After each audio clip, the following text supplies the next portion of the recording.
Okay. So I can say whatever I want right now while we're in the edit out mode while you try to fix your connection. Sweet.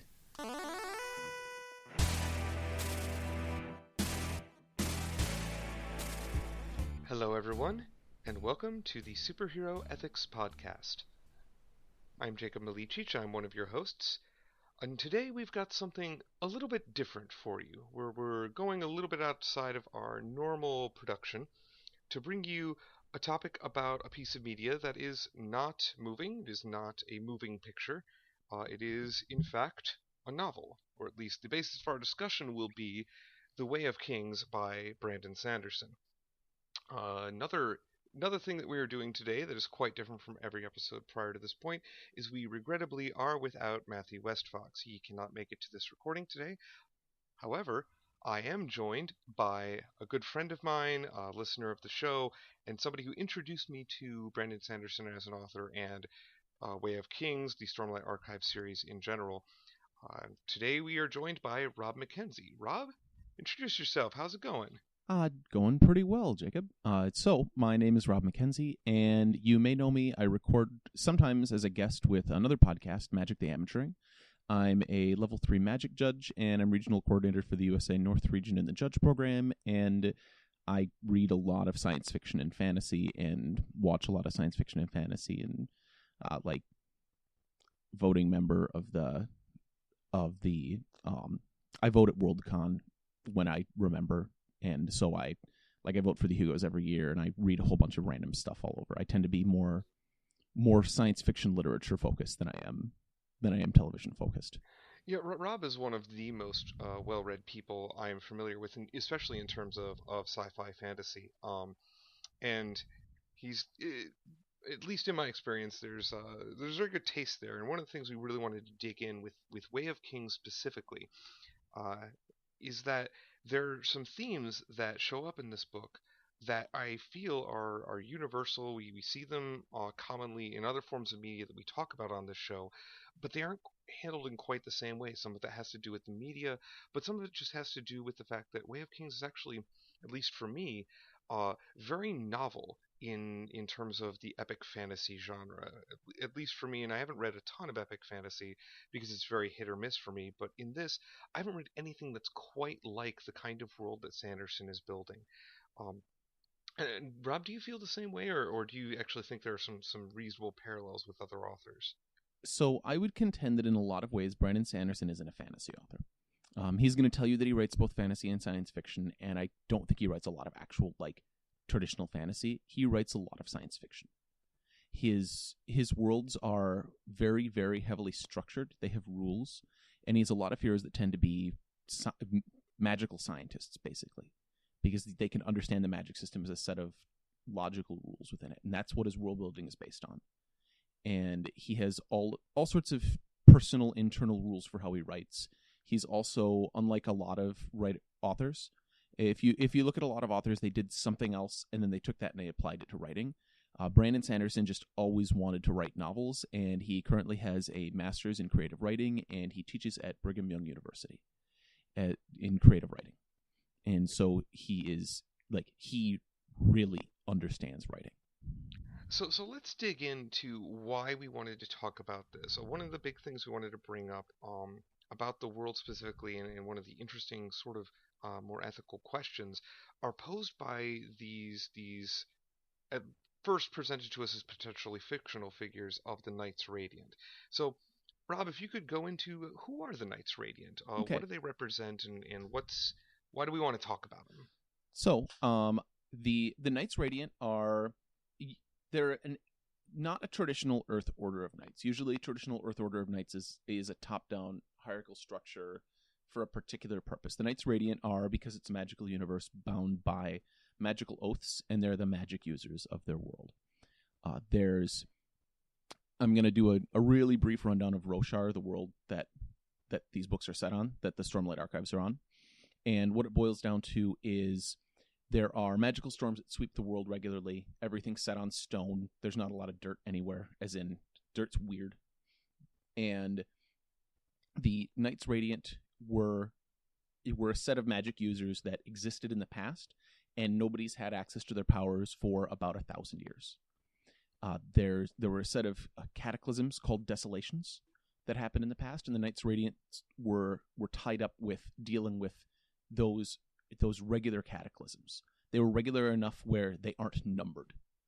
There were a lot of them, and the Knights just dealt with these regular desolations over and over, and the magic, the big, elaborate, complicated 10-element based magic system is all tied up in the 10 orders of the Knights Radiant. And they, at some point in the past, abandoned their oaths, and the whole order, like all 10 orders, vanished. And yeah. So when you're talking about abandoning their oaths, what are we talking about in terms of their oaths? I mean, this is a leading question. I obviously am familiar with a little bit of it. Yeah, this is kind of the meat. Yeah, this is the meat. They made it so the orders had a core oath that all 10 followed, and then each one, most of the orders had follow-up oaths that were specific to their orders. So the core oaths were life before death, strength before weakness, and journey before destination. And they all boil down to means before ends. Right, and it's interesting, in particular, the strength before weakness oath. When you hear something like that, life before death, I think most people can get on the face of it. Okay, that makes sense, especially for people who are ostensibly protectors from these consistently occurring cataclysmic events that they're trying to protect people from. Strength before weakness sounds like a vow that an oppressor would take. Rather than a protector. They mean it in the opposite sense. So the quote from the book is, "All men are weak at some time in their lives. The Radiant protects those who are weak and uses his strength for others. Strength does not make one capable of rule. It makes one capable of service." So right. they're saying that strength serves weakness rather than strength has power over weakness. Right. And it's a very interesting distinction, and it's sort of central to some of the actions we see some of the characters in Way of Kings performing. Now, as you mentioned, the Knights Radiant don't exist at the point that we're in the book. They haven't existed for 1,000 years. But we are exploring some people who, shall we say, show signs of revitalizing some of these ideas. Yes. Sort of unknowingly, like it's not their intent. They're not going around like Kaladin, who we'll talk about later, is not going around going, "I'm going to be a Knights Radiant someday." Right. He probably wouldn't say it later. But... Yeah, he would say the opposite. The Knights right. are universally reviled because everyone believes that they abandoned humankind in the past. They have a term for the day that the Knights abandon their oaths, which is the Day of Recreance. And it's a big historical thing, and no one has any information on why they did it. They only know that it happened. So right. it's a major plot point significantly later. In fact, because you're in the middle of book 2, I'll just warn you, you don't really find out why until book 3. That's totally fine. It's while we're here, very this is a good point to interject and say we are going to be spoiling some of Way of Kings. We're going to actually, because I feel a lot of it has a lot of value in discovering it. I would encourage anybody who enjoys these kinds of media to check this book out, because oh boy, this is some of the best writing I have read, and honestly the best epic fantasy that I have ever read, I feel.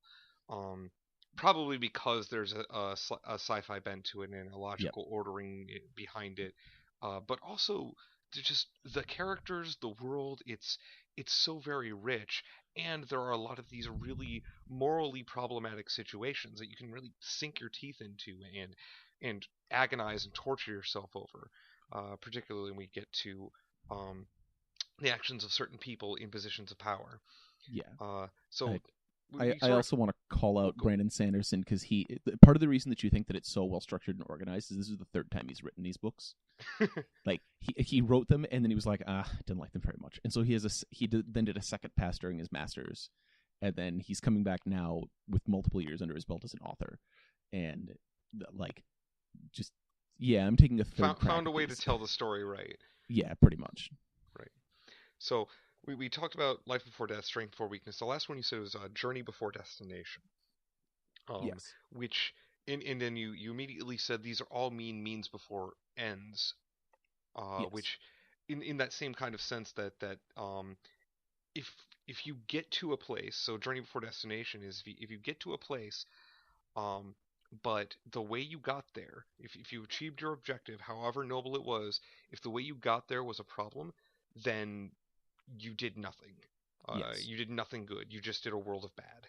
And they also really hammer on every single person has the same destination: death. That Right. means that the time before death, the journey to death, matters. That's the only important part, because we're all we all start at the same place, we all end at the same place, and the space and time in between. And the knights really focus and understand that the way that you live your life is as important as the way that you die. Right. So when we're talking about when we're talking about these oaths, the oaths of the Knights Radiant, so again, these are people who were at the time they were protectors for this world, and each order, and correct me if I'm wrong on this, but each order took these first three. Correct. This was central to their tenets, central to their philosophy in how they approached performing their duty. And in fact, their magic doesn't function if they are not adhering to these oaths, as I understand it. Yes. Which is very interesting because in a lot of ways, if they start to what's the word I want to use, uh, slip, Deviate. right? Yeah. If they start to appeal more to their baser instincts, um, what makes them more powerful, what makes them more potent, stops being available to them. Right. Which is in and of itself an interesting concept because they're in that way they're kind of like superheroes with built-in checks Yes. to their power. There's a lot of like theoretical underpinnings of this in the universe, and it's I'm going to go into some of my pet theories, which I had as early as book 1, because there's similar to, if you've ever read Dune, which is probably the most famous science fiction book that does this, there are epigraphs at the start of every chapter. Mm-hmm. And so they're little quotes, and most of them are from one of the conceits of the book is that there's in-world books, and it's called the Stormlight Archive because each of the books of our series out in our world is all of the quote epigraphs that come from a piece of text in the world come from a single piece of text per book. So The Way of Kings, the first book, all of the epigraphs that quote things in world are quoted from The Way of Kings, an in-world book that talks about honor and nobility and loyalty and how to be a good king and how to be a good steward of your people. Right. And so there's a lot of there, and it's one of the oldest surviving texts in the world, and so there's a lot of like, nobody seems to understand that piece of history going on in this. Well, and it also, and correct me if I'm wrong in my recollection of this, but it's considered somewhat heretical, the text itself, to their current religion. Yep.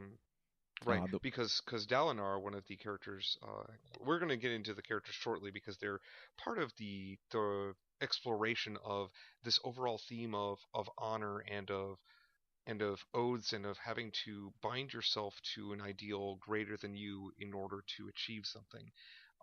Dalinar specifically has become entranced with this book, at least in part because his brother, who was assassinated, had been previously entranced by this book, previously like using it to start molding how he felt their society should progress. Yeah, do we want to talk about Dalinar really quick?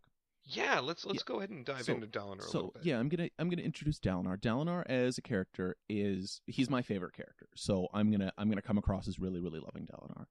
But he is the brother of a former king. He's the uncle of the current king of Alethkar, which is the nation where almost all the action of the books takes place. And Alethkar is the land of warriors, and it's the land of, like, Brandon Sanderson wanted to write a book where they had 6-foot-long, light as a feather magical swords and ran around in mech armor.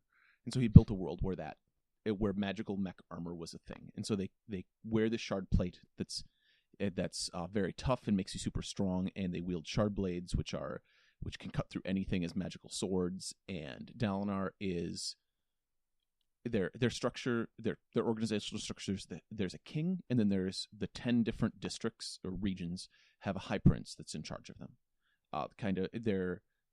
They're like a medieval. They're kings that are subject to a higher king, basically. Right. It's feudalism. They're Yeah, like the feudal lords. They just get the title of High Prince. I think because there is a clear chance at succession for any one of them, and they used to war with each other in the history of the world. Yeah, they used to be split into 10 different areas, and Dalinar, his brother Gavilar, and Toril Sidious, who everybody just calls Sidious, got together, and they united the 10 high princes via a bloody campaign of conquest in their youth.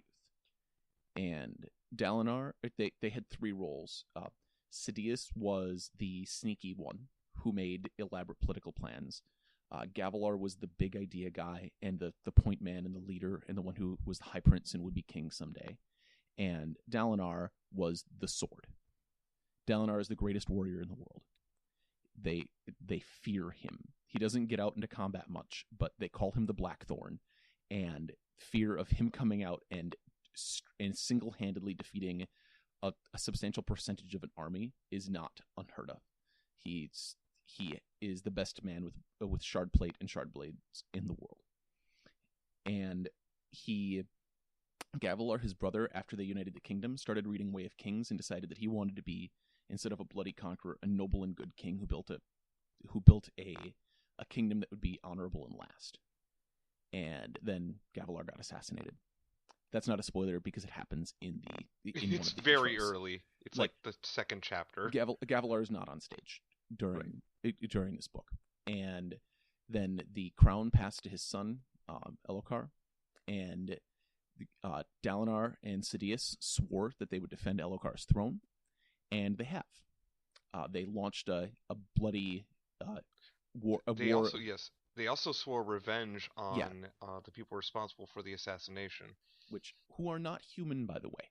So Correct. it's pretty easy for them to say, we want these people assassinated a king, announce that they did it, and show no remorse. We're going to hunt them down and kill them. Jump cut to 5 years later, which is where all the action is. Yep. And so Dalinar decided in the intervening 5 years that he was going to figure out why his brother got so into the Way of Kings and what he got from it. And the reason why he did this is not explained. And that's actually a plot point for book 3. So you'll have that to look forward to, Jacob. And so he decided that he's been spending all of his time in the book following the old codes of war, which involve things like your officers should not be drunk while there's the potential for a battle. So he holds his personal officers and his sons to, you can't drink any stronger than this, basically light beer or light wine. Mm-hmm. Officers should always be in uniform when you're in a potential combat situation. So everyone wears the Cullen uniforms all of the time. Right, and it's all of the time because where they are right now is they're just in a contested war zone constantly because of the circumstances they're under. Yep. And not to deep dive too much on this, but Dalinar specifically is an interesting character from the perspective of this discussion because he's somebody who once fought with no remorse and not much resembling honor as far as I could tell, given how people talk of him and of how he used to be in the past, who's at the point that we reach him has come around to the idea that there's a better way of doing these things, and we need to be setting an example and doing things right to elevate our society to a better place. Yep. So where we reach him, he's trying to accomplish these things by example. And it's illustrated over and over. It's very stark. There are 10. Each of the high princes has their own war camp. So there's 10 war camps that are all separate areas that are organized differently. And when you go into Dalinar's war camp, everything is organized, everything's clean, everything's regimented. It feels like a clean, well-organized military base. When you go into Sidious's war camp, it is slovenly and disorganized, and he lets his men bully people and run roughshod, and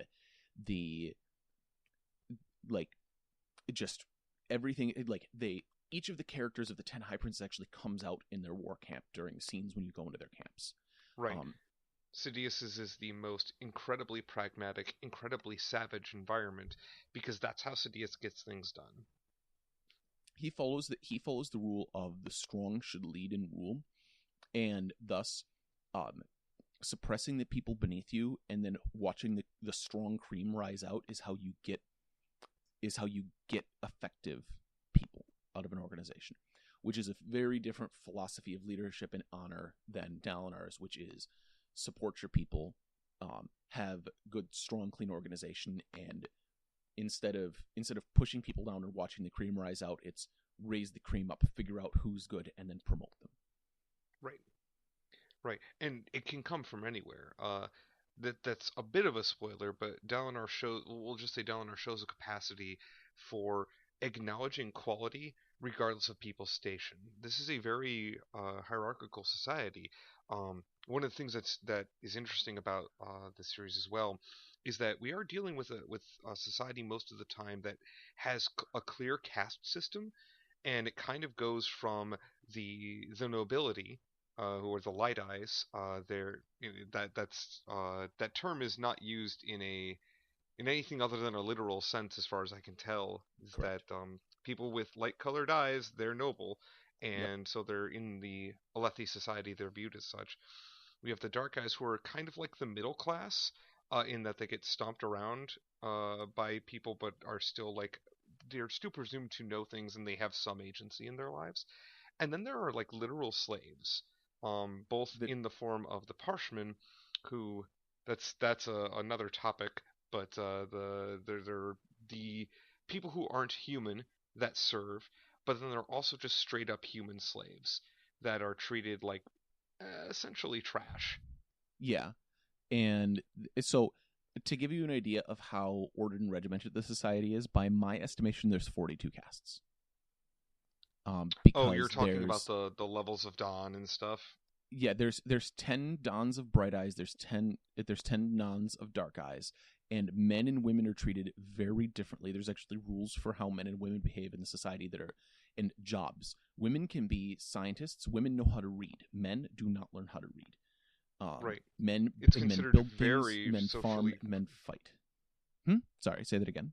Okay. I was just gonna highlight that it is in Alethi society, at least, it's considered incredibly incredibly what's the Heretical. word I want to use? Yes, heretical for a man to learn to read. Yes. Only the clergy can, and the clergy aren't treated like normal people.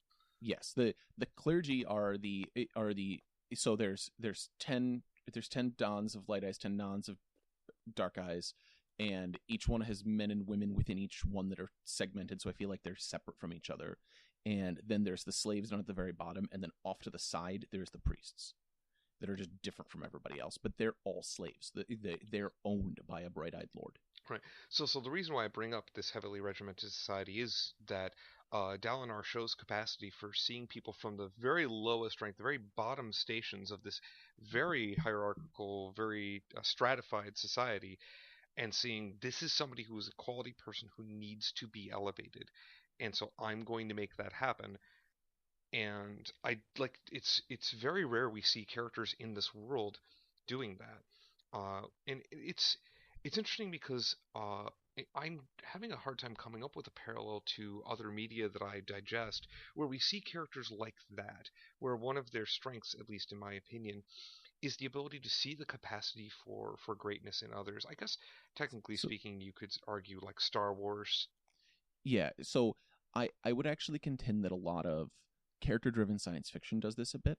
I would parallel the Vorkosigan saga. Dalinar parallels Errol Vorkosigan very strongly in a lot of ways, and Errol Vorkosigan is a military leader. He's an admiral. He's the greatest strategist in his world, and he also is rebuilding the entire military and the entire political system on his planet basically by main force, while he is the the emperor dies in one of the books, and the emperor's son is like 6, and so he is placed in charge of the regency, and he says, here's the deal: my only hope of not being emperor, which I do not want, is to have this kid grow up and be capable of taking over being emperor when he reaches majority. So he spends 12 years of regency, and he promotes basically essentially based on merit. In the society that they're in, Barriar was cut off from the rest of the galaxy, and in order to make sure that humankind didn't degrade because they had too small of a gene pool, they got crazy about killing off people that looked mutated or looked crippled at birth.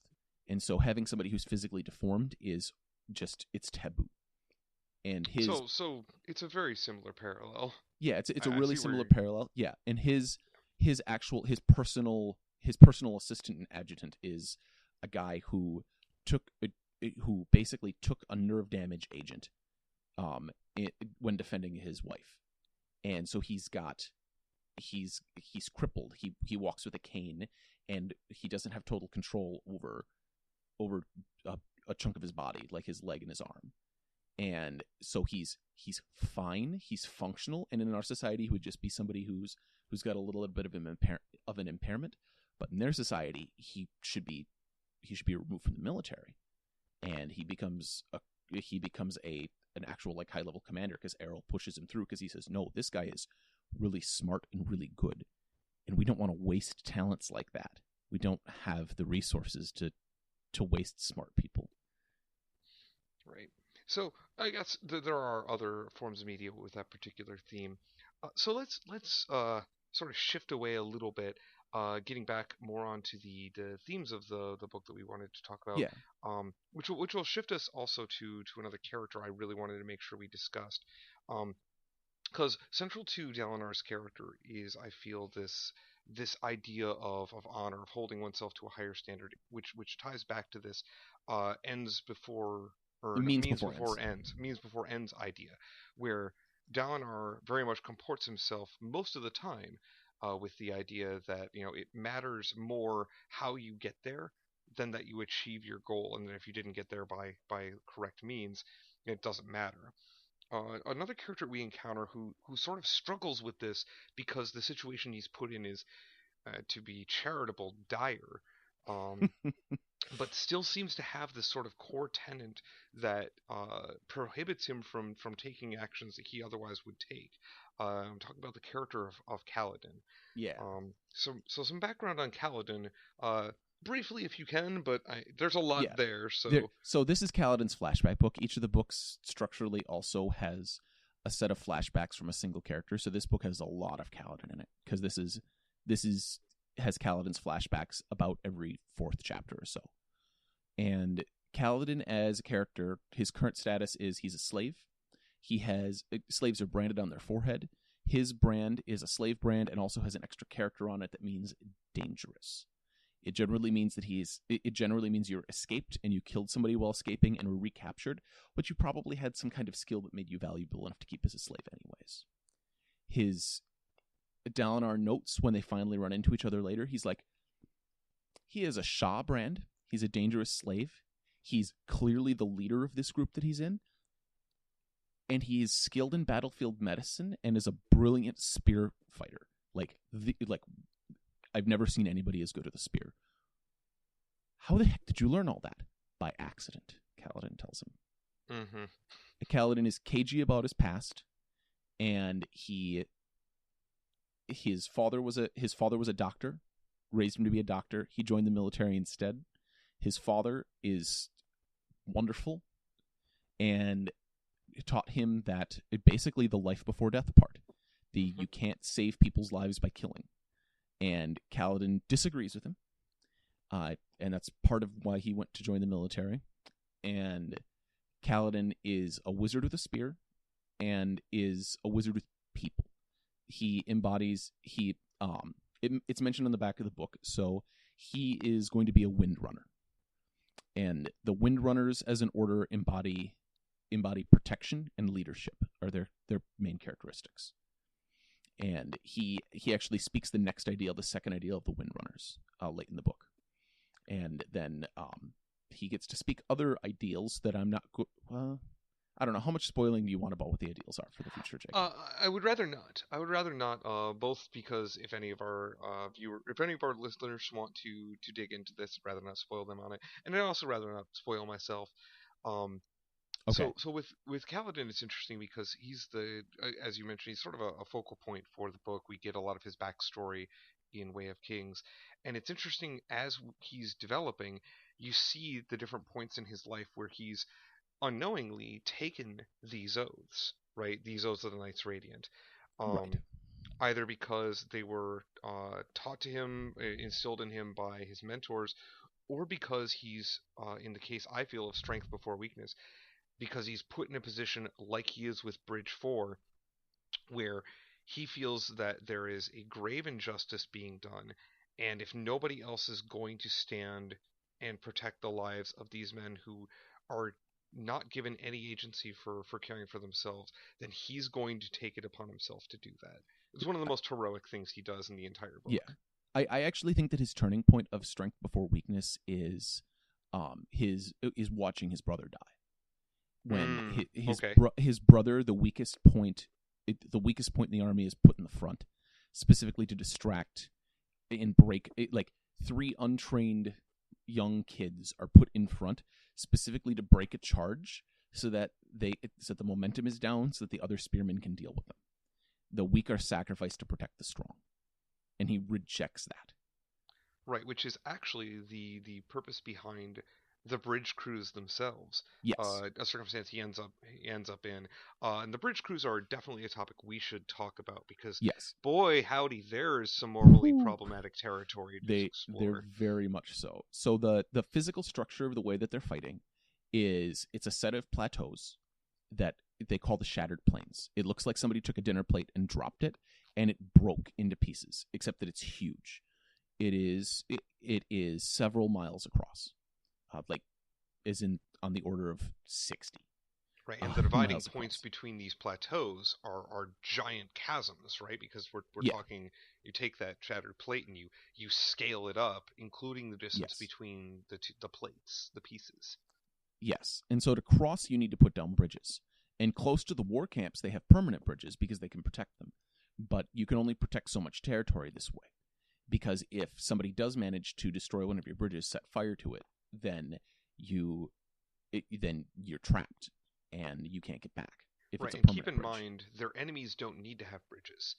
So if that's something that's like, well, that sounds weird. Why aren't there just bridges all across if people are waging war constantly? Their enemies could just jump. Yeah, the Parshendi have significantly longer jumping capability than humans, and in their war form, they can jump on the order of 20 to 40 feet sometimes with good running starts. So that creates this need for these mobile bridges.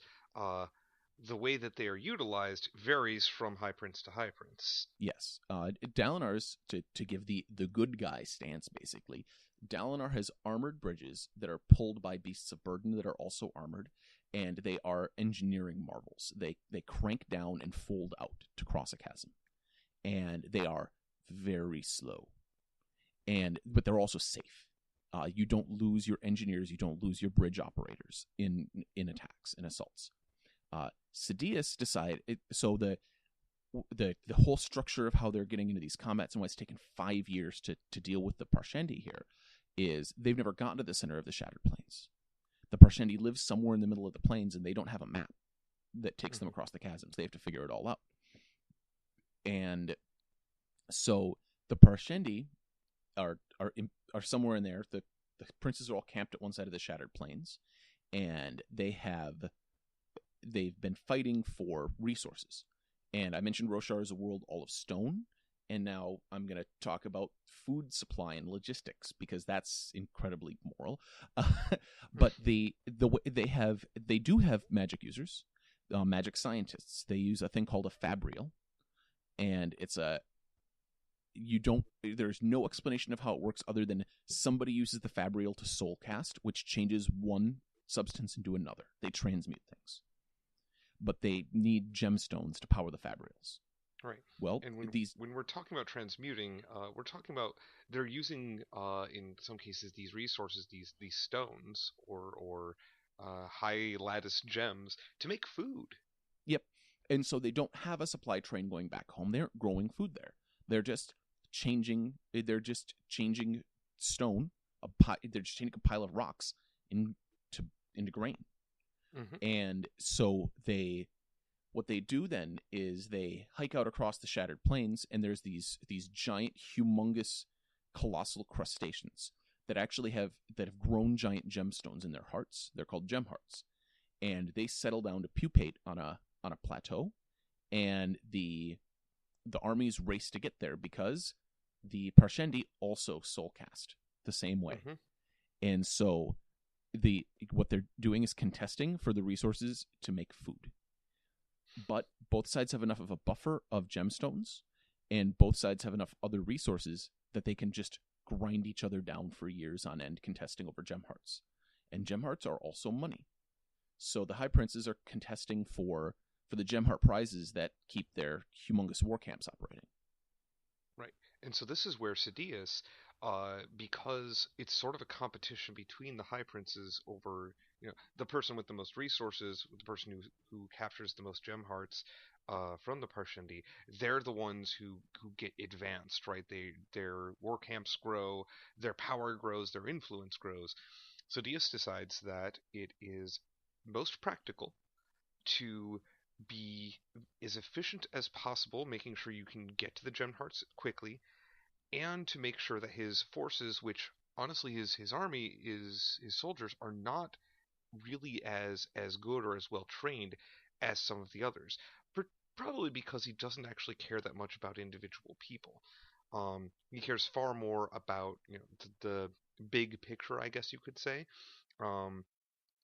So what he ends up doing with his own bridge crews is he has completely unarmored men carrying bridges on their shoulders into battle ahead of his armies. So Yep. they're the advance. And what this does is it makes the Parshendi attack the completely unarmored, exposed bridge crews, rather than his soldiers, which gives his soldiers time to deploy at more or less full strength by the time, in his opinion, the real fight has started, and also gets his bridges into place really quickly compared to the heavily armored, pulled by armored beasts of burden bridges that Dalinar uses. Right. And so like you mentioned when you were going through, you were like, this seems insane. He seems to be wasting resources. And the answer is no. The bridgeman doesn't require any training. A soldier does. Right. If he can sacrifice 10 untrained slaves for one trained, well-equipped, like well-fed man, he'll do it. And he made that calculus. And he said, oh, well, 10 men, 10 of the weak, 10 of the slaves are worth 1 of the strong. Is there a way that I can trade weak in order to save my strong?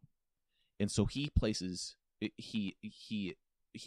place weakness in front of strength to defend the strength that he has, which is directly counter to the second oath of the right. And it's not even the only thing that Sidious does that's he also places death before life. Oaths. Yeah.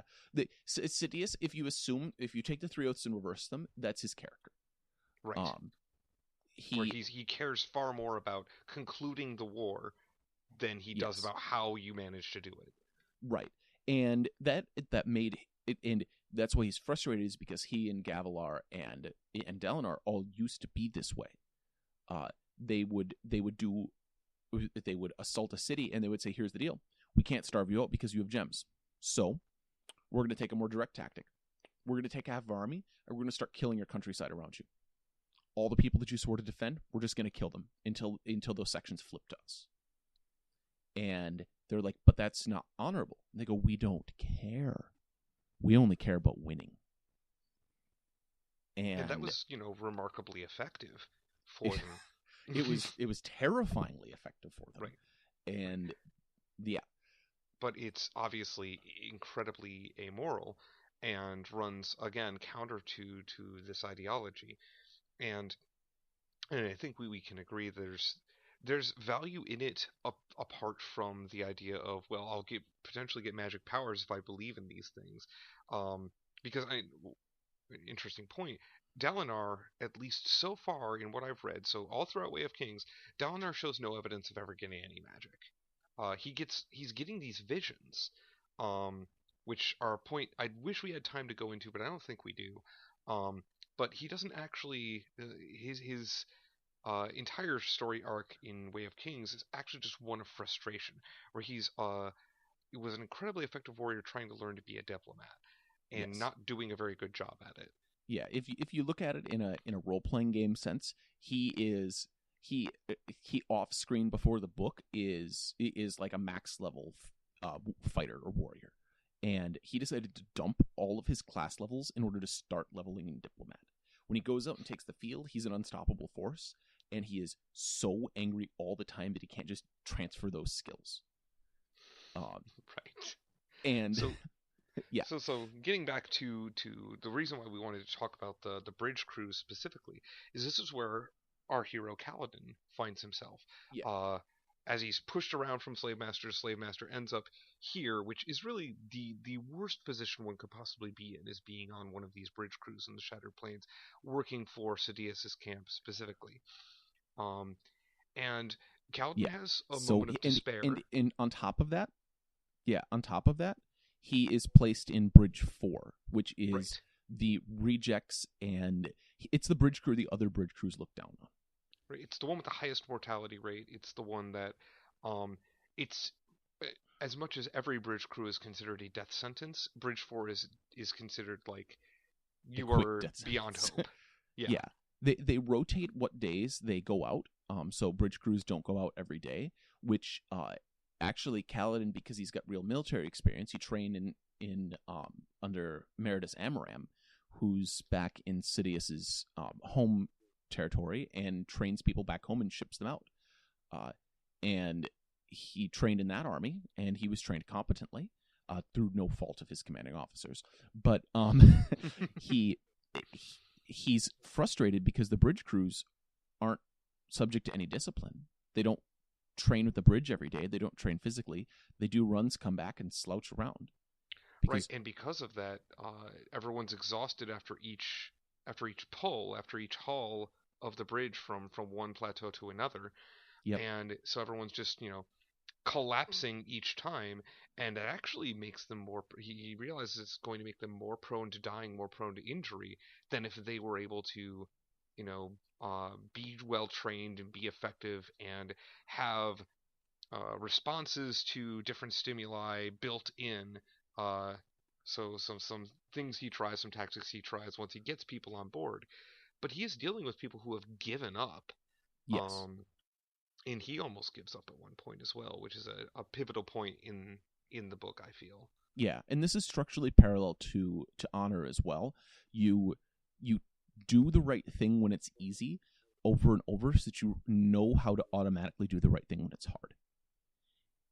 And so this is a structural thing that Kaladin as a character does, is that he trains the bridge crew to behave as a team and to carry when they're not out on the field getting shot at. So that when they're out of the field getting shot at, they know exactly what to do and act as a disciplined unit. The way Kaladin ends up winning over the bridge crew and getting them to do this is incredibly inspiring, because basically what he ends up doing is he ends up doing that same kind of leadership by example that Dalinar is trying to do, where he goes over to the lumber yard and is all like, hey, here's a big long piece of wood. It's like my share of the bridge when I'm hauling it. Can I take this? And the people at the lumber yard are like, I don't even want to talk to you. I don't care. And so he goes and he starts doing that in front of all of the people on the bridge crew, on front of Bridge 4. And at first, they're not convinced, or they think that, he'll give up eventually, or some of them are just flabbergasted that he hasn't given up on life in general, especially as they keep dying. But he makes a commitment to try to make sure each of them comes back from runs alive, uses his surgical training toward that end. And right. It's just... Go on. Well, I was going to say, he also is willing to spend his resources. They get paid a small amount of money each week, basically, and he takes his money and he bribes the overall commander of the bridge crews to let him be in charge of the bridge crew, and then he takes his money and he spends it specifically on surgery resources for them. And they know that they don't get provided these for free like soldiers do. He buys bandages and he buys antiseptic. And he buys the things that he needs to keep them alive instead of buying himself shoes. And Right. that's Which, in like buying himself shoes, that's really critical, because some of the things that they have to do on their off-duty time, because they don't just get to relax when they're not on runs, not the kindest on the feet. yeah. And remember, this is a world of rocks. yeah, So there's no sand, there's no dirt. They're walking on rock all of the time. And like when you realize later on, and you go back and you think about it, you're like, wait, he spent this whole book in the same set of ragged sandals that he got off a corpse in scene 10? What? Because he makes the point, he's like, yeah, remember that one guy that was nice to me and got shot in the opening bridge run, and he took his sandals? I'm still wearing those, and they remind me of that guy. And I'm like, what? How do you still... What? well, and to be fair, part of that is sort of explained by the fact that one of the abilities he gets as he starts to get some of this magic from the Stormlight is an enhanced regenerative ability. His body will heal at a higher rate when he brings in Stormlight. And I don't think we've talked much about the high storms and the fact that Roshar's is a world constantly ravaged by these massive, world-shattering storms that are carving the stone around and stuff. These aren't just normal everyday hurricanes. Even these are real bad storms. Yeah. And some of their currency, these gems, get infused with light during the storms, for reasons that I don't know about, and don't tell me about them, because I'm sure that might the term get is explained called later. investiture, and that's all I'm going to tell you. Sure. But the way it seems that the Knights Radiant operated was they were able to utilize this Stormlight for their magical purposes. Yes. And so when he starts to be able to do that, at one point during his darkest hour, during Kaladin's darkest hour, because believe it or not, Sidious was not particularly fond of the idea of one of his bridge crews like having discipline and trying to save each other. They are supposed to die. That's their job, in his mind. And so when Kaladin is ultimately blamed for a failed run, which, to be fair, it was his fault. 100% his fault. Like 100% his fault. Right. So he gets strung up during a high storm as punishment, and that's kind of his superhero origin story here. Yep. Right. That's the point where he sort of transitions from somebody who's just trying really hard to somebody who's trying really hard and starts to get a little bit of help from his own power in this sense. And it's kind of cool in a way, because that kind of origin is sort of heartening, that he was supposed to die, he was intended to die. And there's a little bit of a Christ metaphor going on there, which I would consider that there's 2 points. There's that point, and then there's the earlier point, because one other thing about all these characters is they're broken. Right. All of the protagonists, except for Adolin, are broken in some way. Kaladin is straight up depressed, as in clinical depression, does not understand why anybody could ever care about anything sometimes. And there's a scene after his first bridge run where he gets up and he walks out to the chasm that they let bridgemen go and commit suicide at. They don't care. They don't care about them enough to patrol the chasm that they know that they jump off of to die. And he walks up to it, and somebody says, "Leave your vest. We might want it." And so he goes out without his vest that has a shoulder pads to carry the bridge on. And he stands up there, and then he decides he did die. He's dead. And everything else is going to change. Because it does and it doesn't. Right? Right. Because he was also supposed to die there. Right. You're right, that there's a fundamental shift in his character and how he starts approaching situations at that point. I think it's a difference between when our hero makes a conscious decision that I am going to, come hell or high water, I'm going to do whatever it takes to see these goals to fruition, which in this case are, this has to change, this is completely untenable. This is monstrous. Um, and when they get their powers, basically. Basically, what I was trying to get at was that was when he made his decision about what he wanted to do. But the aftermath of the high storm is where he realized he was a superhero. Right. Where, especially when Teft shows up and goes, "Kid, how are you breathing in Stormlight?" He's like, "I have no idea what you mean." And Teft goes, "Breathe it in." And he does. He's like, What just happened to me?" And Teft goes, "I was pretty sure my parents were liars. But you're one of them." And Kaladin's like, "I have no idea what you mean." Right, and that's the moment Teft's where... the wise old mentor figure, right? Right. In traditional structure. So it's interesting because unlike many other superhero stories that we see, where we get our origin story is kind of all in one, they get their powers, or usually it's they get their powers, and then they decide to become a hero. And with Kaladin, it's kind of the reverse, where he makes his decision about what needs to change in the world. And then later on, after this formative event in the High Storm, he learns he has superpowers. Right, and prior to this point, he's kind of been using them, but he doesn't know. Right. And it's only after he's supposed to have died and didn't that it comes to light that there's something different about him compared to other people. And all of the characters are actually structurally like this. That, well, that's not strictly true. But for the most part, the characters get broken and are trying to fix themselves, and the trying to fix themselves is what attracts a Spren. And there's a whole lot of stuff that I can go into. Spren are animated spirits in the world, and very few of them have consciousness. Most of them they're attracted to physical forces and things that happen. So there are joy Spren that come when you're super happy, and there's awe Spren that come when you are amazed by something, and there's fear Spren and rot Spren, and they're attracted by things. And something that we see very consistently in Way of Kings are glory Spren. Yes. Specifically on the battlefield. Yes. So there is an idea, there's this physical embodiment when glory is extant, which is fascinating because glory and honor are they're abstract concepts, oftentimes, right? They're oftentimes at odds with each other. Right. And so then the question is there an honor Spren? And there is.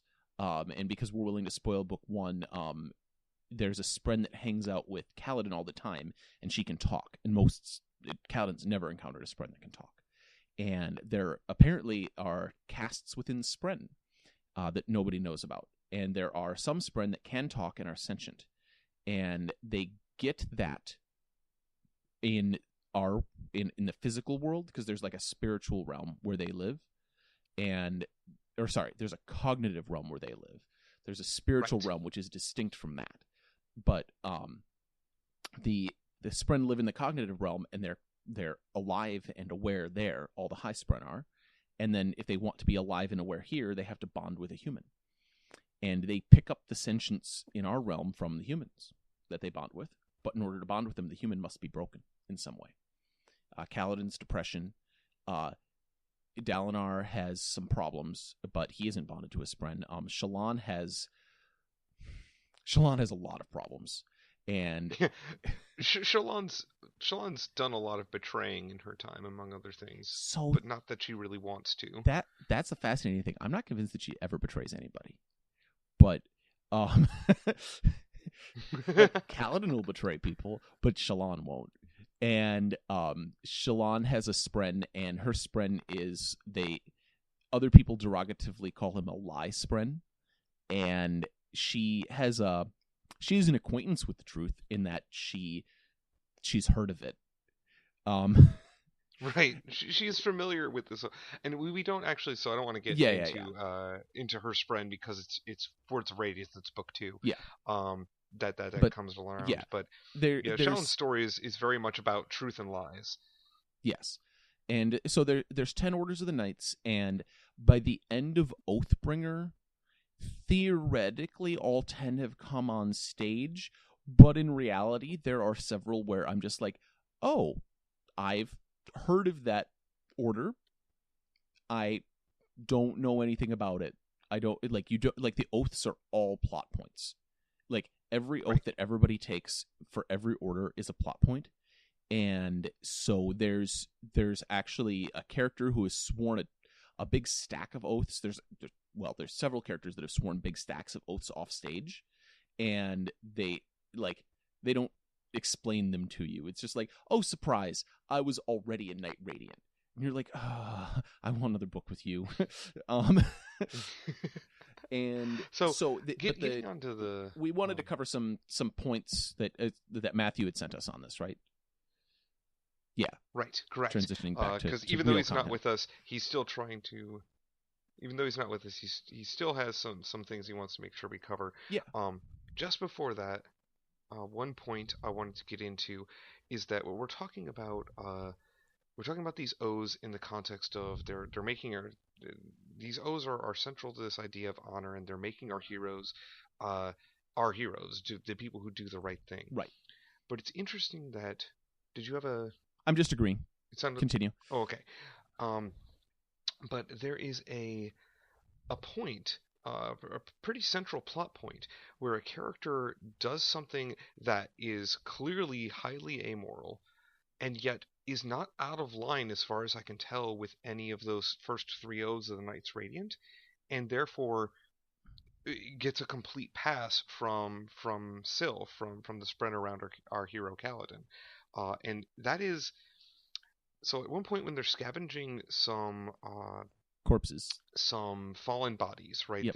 They're from previous battles. They're getting materials left behind by soldiers of both sides. So the Parshendi, they grow this chitinous armor on them, on their persons, and Kaladin has noticed that they react. There's a Parshman who's related to the Parshendi. They're like the same race, but they appear to be very docile by comparison. And he's noticed that whenever he or his men have touched the corpses of the fallen Parshendi, that this Parshman just completely wigs out, just gets incredibly upset. And he gets the idea that maybe he can use this, because again, they have to go out unarmored normally because they're supposed to be targets. And so he gets this idea that, well, what if I can be out there in armor and still be a prime target? So he literally peels these corpses' skin off, desecrates their corpses to make armor for himself. And his plan works, but what he is doing is exactly that. He is desecrating corpses in order to save lives. And because what he's doing this for ultimately is to save lives, he gets a pass. Right. And I find that fascinating. Yeah, he definitely follows the life before death. The Radiant seeks to defend life always. He never kills unnecessarily and never risks his own life for frivolous reasons. Living is harder than dying. The Radiant's duty is to live. So he takes the hard choice. This is the way that he can live and the way he can save lives, and makes it. And it's morally very ambiguous because the Parshendi hate him for it. Right, and I'm curious what you think about this, because it does seem to me that this act might fall counter to the idea, the oath of a journey before destination. Well, that the means he is using are not the most honorable means in order to achieve his goal, which is satisfying yet another oath. Right. So the thing is that all of this squabbling, all this ground level fighting between different random people, the Knights specifically were founded to fight this existential threat of the Desolations. And the problem is that that's not the current state of the world at the opening of the books. There's no existential threat to everybody. And so you have to align yourself somehow to your clan, your kin group, your nation, your faction, right? And you have to decide who's more important. And that's a problem that everybody struggles with throughout the course of the books, is what makes my group of people more important other than I was randomly born here, right? Right. So it's interesting, and it actually goes very nicely into the first question here that we've got, which is, what happens when somebody goes against one of these oaths? are they held accountable? Is it a case where they end up having to hold themselves accountable? Do they realize they're doing it? And there's this idea that we have when you take an oath specifically in fantasy or in real life. There's this idea that you will never run counter to that. But we all know the real world can be very messy, and that's true in this world of Roshar as well. So, what?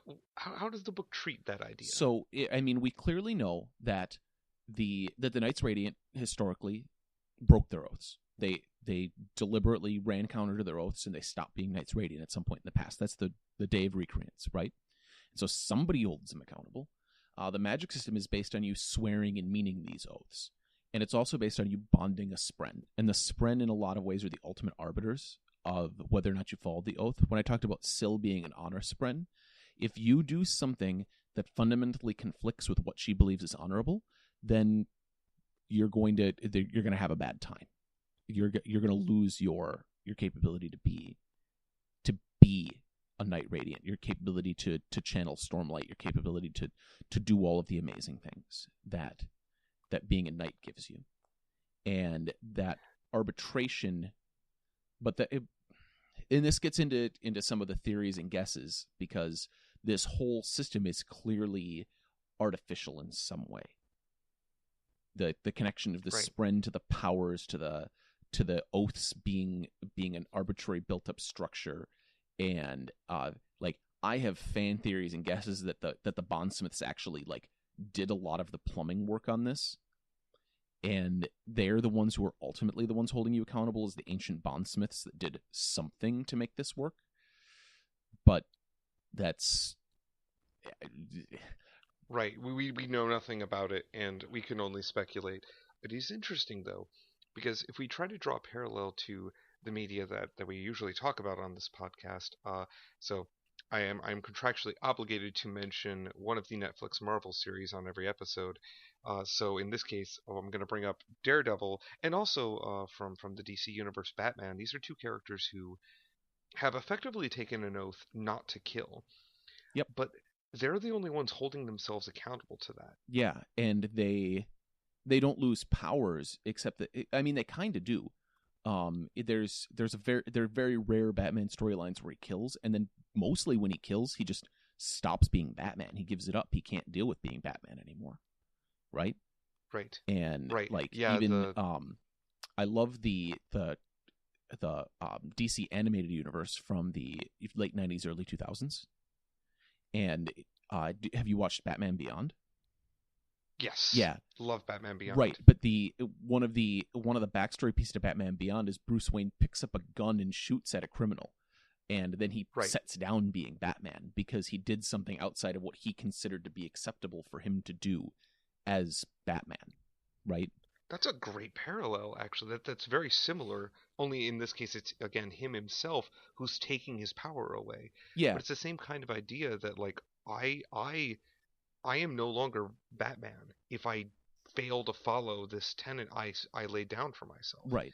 And it's very similar to what's going on here with the Knights Radiant, where they stop being able to be those protectors if they violate those core principles that they're supposed to uphold. Right. And there are possible, and that what happens when the oath comes into conflict is the next thing, is the journey oath says that failure is better than winning by unjust means, but what if winning would save a number of lives? Well, right. Plot point. My notes say there's a plot point in book 3 that's pretty major that centers on this, which is true. But you just have to ask yourself, what happens if you find out that something that you've been doing your whole life, or as part of the Knights, directly conflicts an oath that you've taken? What happens if you find out that you've been living a lie? And what does that do for you as a character? And Brandon Sanderson mines into that pretty deeply, and then then he presents that as a problem to the current Knights, and he's like, hey, the other Knights found out about this. So, and so we can't talk too deeply about that, but other than to say it comes up. Yes. I haven't read it yet. So we're not going to talk about it because we're trying to respect no spoilers for me Yeah, for now until I finish the it's series. close to 750,000 words in your future by my best guess. So, Cool. have fun with that.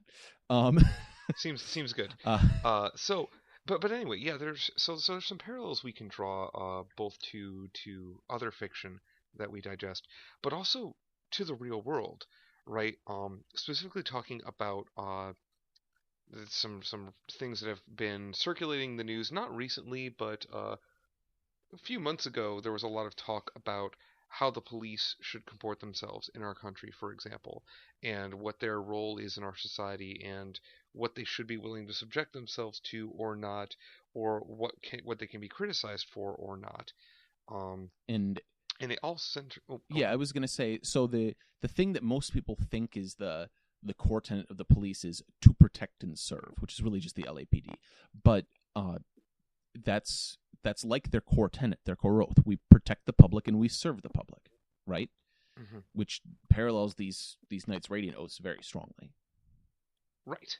Now, there's a lot left to interpretation in something that simple, right? In just a blanket statement like that. But there's there's more there's more to be mined in that idea, and especially we have varying opinions about the role of the police in our country.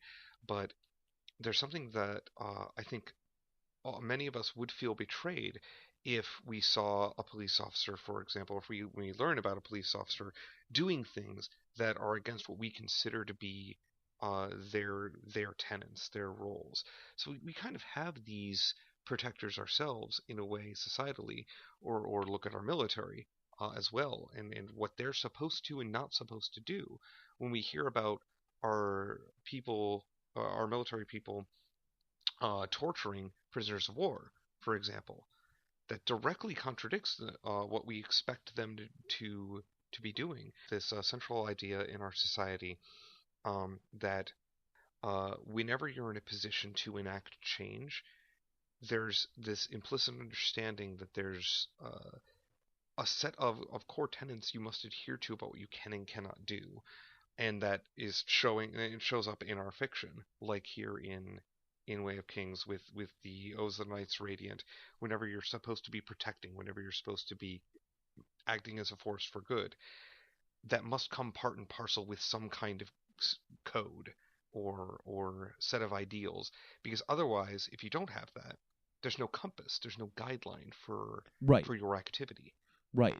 And the I'm actually gonna go to one of my favorite Battlestar Galactica quotes, which is because I love Battlestar Galactica. Bill Adama makes the point when they're like, "Well, can't we use your military to police?" And he goes, "The military policing civilians is a bad idea because the military is designed to fight an enemy. They're structured to do so. And if you start having the military police your citizens, then they're going to treat your citizens like an enemy because their code is not centered on, in a lot of modern military circumstances, is not centered on serving the public but fighting an enemy, right?" Right. No, and that's a great point. Now, I'm actually I also am a big fan of Battlestar Galactica and of Bill Adama specifically as a character. I think it's just a wonderful exploration of what happens when somebody who's previously in a position of purely military authority is suddenly having to deal with these enormous moral conflicts Right. on a basically daily basis, as far as I can tell. And it comes with this idea that he understands what his people, what the people under his charge are trained to do and are trained to act. And the fact that he reacts to the idea of his military being used as a police force in that way is very enlightened, very wise, uh, because it comes with that understanding of this is what they agreed to do, and this is why what you want them to do isn't going to work. Right. And so when you look at these oaths of the Knights Radiant, their oaths are vague. Their oaths are discretionary. You should try to do your best is a lot of what they boil down to. And not everybody can deal with moral codes like that, where it's Right. try to do the best thing that you can do at any given circumstance. And that is like when you look at there's like philosophical models of how people deal with the world out there, right? And that is like the very top, like, you're the advanced, most enlightened moral philosopher stage, right? And they definitely get into that in the books. I'm going to spoil very slightly the structure of the Skybreakers, if you don't mind. Sure. The Skybreakers as an order of knights are dedicated to law. They don't care about if something is morally correct. They serve the legal principles that civilian authority is put into place, basically. So when the kingdoms are fractured like this, a Skybreaker, if they were around and going through these, would serve local law enforcement, and they would try to follow the local laws of the area. And whoever has the current temporal authority is the people that they would serve the law of, and their oaths revolve around these things. Right, and they would understand, presumably, and again, trying not to get too many spoilers, but presumably they would understand, because they are, in principle, supposed to be protectors and wardens and nurturers of these societies, that if a moral quandary came around where there was no basis in law, that's not their bailiwick. Yes, and they in fact will fall back and punt and hand it off to like the Windrunners or the Bondsmiths and say, "Yo, we have no idea what to do here." Right. Well, we could talk for a considerable amount longer about this story in general and these things in specific, and there's a lot more things I would love to have had the opportunity to talk about, but eventually we do need to save their ears. So we're gonna wrap up. Are there any closing thoughts that you have that you want to make sure that we shared on Way of Kings specifically, or this centralized idea of oaths of honor in general in our media? So one of the things that Way of Kings really hits, and I've touched it a little bit, is people make mistakes and people are flawed and people are broken. And as I mentioned, like, there's one character that's central that really isn't broken. He was raised right and he got lucky. But all of the other characters make mistakes. They all do things that are wrong. They all actually go against sometimes their own best interests, or even what they swear for their codes. And fiction in general has a lot of capability to teach us how to deal with situations without having to deal with the situations. And this gives you a lot of conceptual framework tools to look at what happens when I fail to be the person that I swore that I would be, which is, I think, at least as important as just talking about oaths themselves, is what happens when they fall down. Right. Yeah, and the fact that we see people challenged with these ideas, with that very idea, presumably in the narrative, at multiple points, is a very powerful story to tell, especially when we're given to it in a piece of media that is dealing with, look, people are flawed, people are going to fall on their face, they're going to make mistakes, and some of those mistakes are going to have very major consequences, and potentially cause them to run counter to their ideology. Yeah, that's something I'm looking forward to reading more of. I'm probably going to pick up more of the second book immediately after hanging up here. Yeah, I was so excited for book 3. Book 3 is Dalinar's flashback book. Oh God! Don't say anything else. Yeah, that's it. Hurry, you'll get there someday. I know you love Shallan. I think she's your favorite character, but I love Dalinar. She is. Shallan is my favorite character. I would love to talk more about her, but we'll save that for the Words of Radiance episode, which is her book. So, so anyway, Rob, where can people find you? Can people find any writing by you or any other? I know you mentioned you record for Magic the Amateuring, which is a podcast I listen to frequently. I do a lot of Magic the Gathering content stuff, mostly judge things. I tend to just direct people to my email because I don't actually tweet on Twitter very much, and I don't have a lot of like philosophical writings out there. I have a lot of like nuts and bolts of how the judge program works. So if you're super interested in how to make cards for tokens to distribute out to people, send me an email. I'm robert@gmail.com. And if you want to talk about the Magic Judge program and, moral authority in judging, I will gladly do that. Sure. And so just for our listeners who are listening to this episode and going, if you are interested in engaging in the conversation, I'd like to encourage you not only to give us feedback on Twitter, Facebook, via email. So on Twitter, we're at Superhero Ethics. You can find us at Superhero Ethics on Facebook. Um, but also, if you're interested, if you've got a topic you're very excited about, go ahead and reach out to us. We're happy to engage with our fan base, and if we start connecting with you, we start talking with you, we'll probably ask you on for an episode about a thing, especially if you've talked us into digesting that thing and then we really liked it and we wanted to talk about it. We're looking for people who are passionate and who uh, really like to engage in these kinds of discussions. We think that we're definitely not the only people by any stretch of the imagination who can say things of value, and maybe sometimes we don't even say things of value. But we're hoping at least that people appreciate what's going on when we are talking. Speaking of that, reviews. So if you're getting us on iTunes, we would very much appreciate a review. We appreciate feedback of all forms. We're interested in what you think we're doing well. We're interested in what you think we could afford to work on. If you think we're worth 5 stars, great. We'd love to have that review. If not, again, please tell us why. Please give us that feedback. We're really willing to hear it. We're always willing to figure out how we can improve. I'd like to thank you all for listening. I'd also like to mention that a former guest and supporter of our podcast, co-host of the MCU podcast, Matthew Carroll, has just released an album. It's called Left to Burn, and according to Matthew, I haven't had a chance to listen to it myself, but I do intend to. It is very good. Music is very good on this album. You can find it on Spotify and on Apple Play, and we'll put a link in the show notes to this episode so you can go and find that and enjoy it. On behalf of Superhero Ethics, myself, Matthews, will be with us on our next recording, I expect. And on Rob, thank you very much. Have a good day.